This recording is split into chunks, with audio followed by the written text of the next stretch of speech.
ভূমিকম্পের কারণ হিসেবে ভূপৃষ্ঠের টেকটনিক প্লেটের নড়াচড়ার কথা নিশ্চয়ই শুনেছেন। ভূমিকম্প বড় আকারে হলে টের পাওয়া গেলেও আসলে এই প্লেটগুলো সবসময়ই নড়ছে, যেটা আমরা টের পাই না।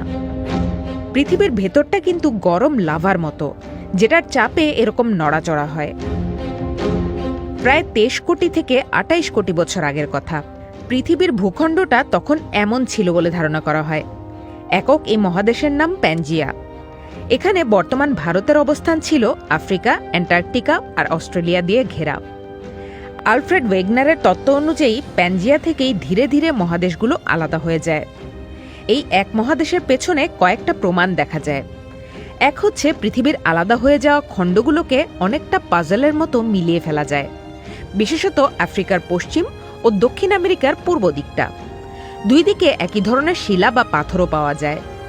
আরও কিছু ফসিলের প্রমাণ আছে, যেমন এই লাইনগুলো ধরে 3 ধরনের প্রাণী ও 1 ধরনের উদ্ভিদের ফসিল পাওয়া গেছে, যেগুলো একক ভূখণ্ড হিসেবেই সম্ভব, এদের সাগর পাড়ি দেওয়ার কথা না। এছাড়া পাওয়া গেছে হিমবাহ বা বরফের আস্তরণ থাকার প্রমাণ।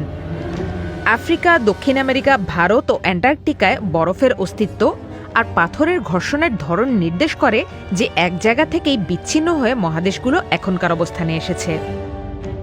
আবার পানির নিচে পৃথিবীর দীর্ঘতম পর্বতমালা মিড আটলান্টিক রিজ পৃথিবীকে যেভাবে ভাগ করেছে, সেটা থেকেও প্লেটগুলো ভাগ হওয়ার প্রমাণ পাওয়া যায়। 65,000 কিলোমিটার দীর্ঘ এই পর্বতমালার মাত্র 10% সমুদ্রের ওপরে। আইসল্যান্ডে এই ভাগ হওয়া অংশ পরিষ্কার দেখা যায়।